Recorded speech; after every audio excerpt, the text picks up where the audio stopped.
इस तरह के सर्वेक्षण रिपोर्ट का मकसद क्या है? गांव में जो बच्चे स्कूल जाते हैं उनकी पढ़ाई का स्तर क्या है, इसे लेकर बीते 18 जनवरी को एक सर्वे रिपोर्ट आई है। गैर सरकारी संगठन प्रथम एजुकेशन फाउंडेशन द्वारा किए गए सर्वेक्षण को वार्षिक नागरिक नेतृत्व वाला घरेलू सर्वेक्षण बताया गया है। बियॉन्ड बेसिक शीर्षक वाली ये रिपोर्ट ग्रामीण क्षेत्र के 14 से 18 आयु वर्ग के बच्चों पर केंद्रित है, जो कि 8 से 12 कक्षा में पढ़ते हैं। सर्वे के 4 बिंदु हैं, मसलन ये कि शिक्षा की दिशा में बच्चों की गतिविधियां क्या है, उनकी आकांक्षाएं क्या हैं, सामान्य तौर पर उनमें जागरूकता का स्तर क्या है और सामान्य चीजों को सीखने के लिए वे कितने जागरूक हैं। इस रिपोर्ट से ये निकलकर सामने आता है कि ग्रामीण भारत के किशोर युवा किन गतिविधियों में लगे हुए हैं और कितनों की स्मार्टफोन तक पहुंच है और वो इसका इस्तेमाल किस काम के लिए कर रहे हैं। रिपोर्ट में दावा किया गया है कि 14 से 18 आयु वर्ग के 25% ग्रामीण युवा अपनी क्षेत्रीय भाषा में कक्षा 2 के स्तर का पाठ पढ़ने में अक्षम है। केवल 76% लड़कियां और 70.9% लड़के ही कक्षा 2 के स्तर की चीजें पढ़ सकते हैं। वहीं 50% से अधिक युवा कक्षा 3 और कक्षा 4 के स्तर का 1 से 3 अंकों का घटाना नहीं हल कर पाते। 3 अंक की संख्या में 1 अंक की संख्या से भाग नहीं कर पाते। रिपोर्ट बताती है कि 51% लड़कों की तुलना में 41.1% लड़कियां ही समय बताने में सक्षम हैं। करीब 43% युवा अंग्रेजी का वाक्य नहीं पढ़ पाते। केवल 57.3% छात्र ही अंग्रेजी में वाक्य पढ़ने में सक्षम है और उनमें से लगभग 3/4 ही उनका अर्थ समझने में सक्षम थे। रिपोर्ट ये भी बताती है कि अंग्रेजी पढ़ने और अंकगणित के सवाल हल करने में लड़कों का प्रतिशत लड़कियों से बेहतर है। रिपोर्ट में दावा किया गया है कि 11वीं कक्षा में दाखिले के समय लड़कियां विज्ञान, टेक्नोलॉजी, इंजीनियरिंग और गणित आदि विषय लड़कों की तुलना में कम चुनती हैं। सर्वे ये भी बताया गया है कि 11वीं कक्षा के 55% छात्र कला व मानविकी स्ट्रीम लेते हैं। केवल 5.6% युवा ही व्यावसायिक परीक्षण ले रहे हैं। दोस्तों, रिपोर्ट ये भी बताती है कि 14 से 18 आयु वर्ग के 86.8% छात्रों ने शिक्षण संस्थानों में दाखिला लिया है। किसी भी स्कूल में दाखिला न लेने वाले युवाओं में 18 वर्ष के युवा सबसे ज्यादा हैं, जो कि 32.6% है, जबकि नामांकित न होने वालों में 14 वर्ष के बच्चे सबसे कम 3.9% हैं। यानी 18 वर्ष की आयु वाले 32.6% छात्र पढ़ाई नहीं कर रहे। हालांकि सर्वेक्षण रिपोर्ट कहती है कि 17 से 18 आयु वर्ग की 23.6% लड़कियों ने और 24.4% लड़कों ने अपनी पढ़ाई बीच में ही छोड़ दी। इसके कारणों की पड़ताल करते हुए रिपोर्ट कहती है कि लड़कियों में पढ़ाई छोड़ने का सबसे आम कारण पारिवारिक बाधा है, जबकि लड़कों के बीच सबसे आम कारण रुचि की कमी बताई गई है। बेटों की तुलना में बेटियां 12वीं के बाद आगे की पढ़ाई जारी रखने की इच्छुक होती हैं। हालांकि ये फैसला बेटियों के हाथ में न होकर परिवार के हाथ में होता है। सर्वे में यह भी कहा गया है कि पढ़ाई के साथ घर के बाहर काम करने वाले लड़कों का आंकड़ा 33.7% है, जबकि साल 2017 में यह आंकड़ा 41.6% था। पढ़ाई के साथ घर के बाहर काम करने वाली लड़कियों का आंकड़ा 28% है, जबकि 2017 में यह आंकड़ा 45.1% था। सर्वे में बताया गया है कि लड़कों के दिमाग में जल्द से जल्द पैसा कमाने की चाहत होती है और वित्तीय संकट के समय बेटे अपने स्कूल की फीस तक निकालने के लिए काम शुरू कर देते हैं। गौरतलब है कि नई शिक्षा नीति 2020 के तहत डिजिटल शिक्षा को बढ़ावा देने की बातें कही गई थी। ग्रामीण युवाओं की डिजिटल पहुंच और लैंगिक असमानता के बाबत ये सर्वे बताता है कि कुल 90% युवाओं के घर में स्मार्टफोन है, जबकि 43.7% लड़कों और 19.8% लड़कियों के पास अपना खुद का स्मार्टफोन है। बावजूद इसके लड़कों में डिजिटल कौशल की कमी पाई गई। सर्वे में फोन संबंधी कार्यों को करने में लड़कों ने लड़कियों से बेहतर प्रदर्शन किया।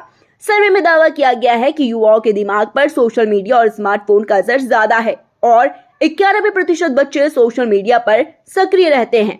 वही रिपोर्ट इन कारणों की ओर इशारा करती है कि समस्या के कारणों पर बात करते हुए रिपोर्ट बताती है कि देश के लगभग 8% स्कूलों में केवल एक शिक्षक है। शिक्षकों के पास आधुनिक शैक्षणिक तरीकों में प्रशिक्षण की कमी है और उन्हें इंटरैक्टिव और आकर्षक शिक्षण तकनीकों को नियोजित करने के लिए संघर्ष करना पड़ता है, जिसके कारण छात्रों की अंकगणित की बुनियादी अवधारणाओं की समझ और पढ़ने की क्षमता पर असर पड़ा है। पाठ्य पुस्तकों और शिक्षण सामग्रियों के तहत सीमित पहुंच ने छात्रों की कक्षा के बाहर बुनियादी कौशल का अभ्यास करने और उन्हें सुदृढ़ करने की क्षमता में बाधा उत्पन्न की है। निम्न आय वाले परिवार के छात्रों को अपर्याप्त बुनियादी ढांचे, घर पर शैक्षिक सहायता की कमी और उनके मूलभूत कौशल को बढ़ाने वाली पाठ्येतर गतिविधियों तक सीमित पहुंच जैसी चुनौतियों का सामना करना पड़ता है। वहीं जिन क्षेत्रों में शिक्षा की भाषा छात्रों की मूल भाषा में नहीं है, वहां छात्रों को पाठ्यक्रम को समझने और खुद को अभिव्यक्ति करने में चुनौतियों का सामना करना पड़ता है।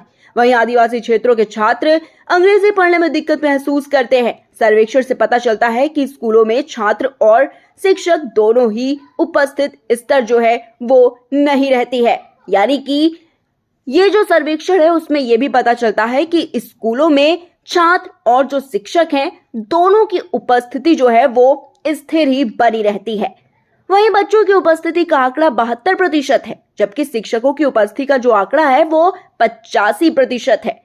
ये उल्लेखनीय है कि स्कूली पाठ्यक्रम में डिजिटल साक्षरता शामिल नहीं है और छात्रों को आधुनिक कार्यबल का हिस्सा बनने के लिए डिजिटल कौशल के साथ तैयार नहीं किया गया।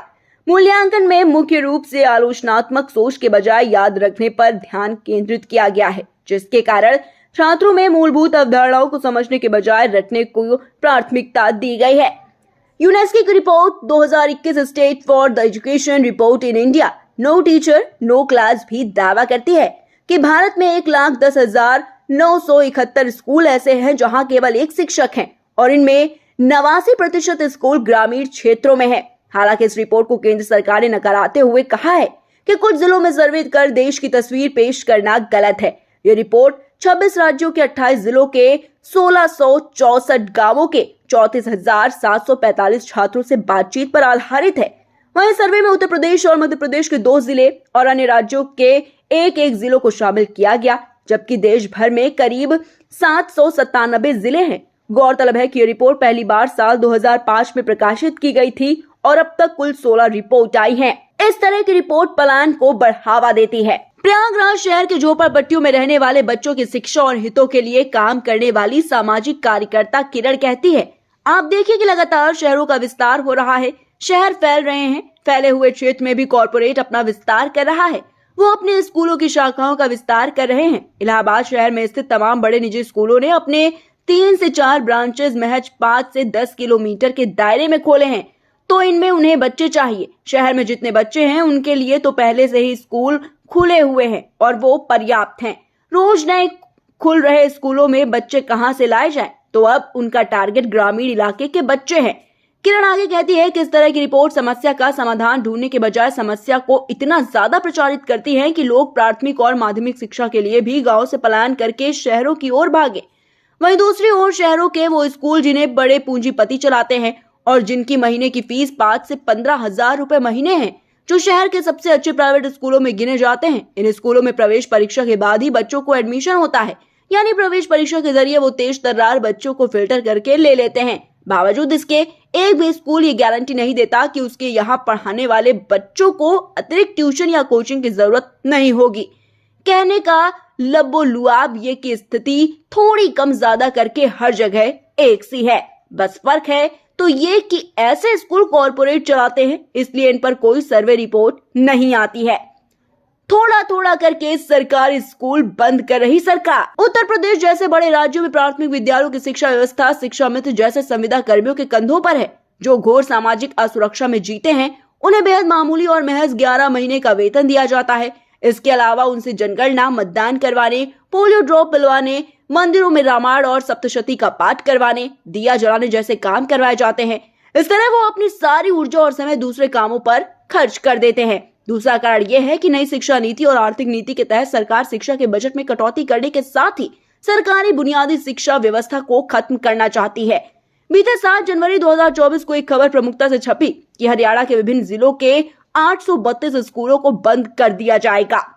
इन स्कूलों में कुल 7,349 बच्चे हैं। इन्हें दूसरे स्कूलों में शिफ्ट कर दिया जाएगा। दरअसल शिक्षा विभाग ने ऐसे स्कूलों की सूची मांगी थी जहां छात्रों की संख्या 20 या उससे कम है। सवाल है कि आखिर एक शिक्षक को पढ़ाने के लिए 20 से अधिक छात्र क्यों चाहिए? इसी तरह मध्य प्रदेश में पिछले 5 वर्षों में 29,281 सरकारी स्कूलों को बंद किया गया है। स्कूली शिक्षा एवं साक्षरता विभाग भारत सरकार की वेबसाइट के मुताबिक साल 2015-16 में मध्य प्रदेश में स्कूलों की संख्या 1,21,976 थी, जो कि साल 2021-22 तक घटकर 92,695 हो गई। केंद्र शिक्षा विभाग की इकाई unified district information system for education हर साल देश में मौजूद स्कूलों का डेटा उपलब्ध करवाती है। UDISC रिपोर्ट 2018-19 के मुताबिक देश में सरकारी स्कूलों की संख्या में कमी आई है और निजी स्कूलों की संख्या बढ़ी है। चौंकाने वाला एक तथ्य यह भी है कि कोरोना महामारी के दौरान सरकारी स्कूलों में निजी स्कूलों के मुकाबले अधिक एडमिशन हुआ था, क्योंकि कई अभिभावकों को कोविड काल में आर्थिक समस्याओं का सामना करना पड़ा था, जिसके कारण उन्होंने अपने बच्चों को निजी स्कूल से निकालकर सरकारी स्कूल में डाला। बहरहाल विभिन्न रिपोर्टों में दर्ज उपरोक्त आंकड़ों से यह साफ जाहिर होता है कि एक योजना के साथ दलित बहुजन वर्ग के छात्रों का शिक्षा प्राप्त करने का अवसर लगातार खत्म होता जा रहा है। ऐसे में यह सवाल तो उठता है कि देश के सरकारी स्कूल क्या केवल दलित बहुजन बच्चों के वास्ते हैं और इस कारण ही इन स्कूलों की गुणवत्ता को दरकिनार किया जा रहा है।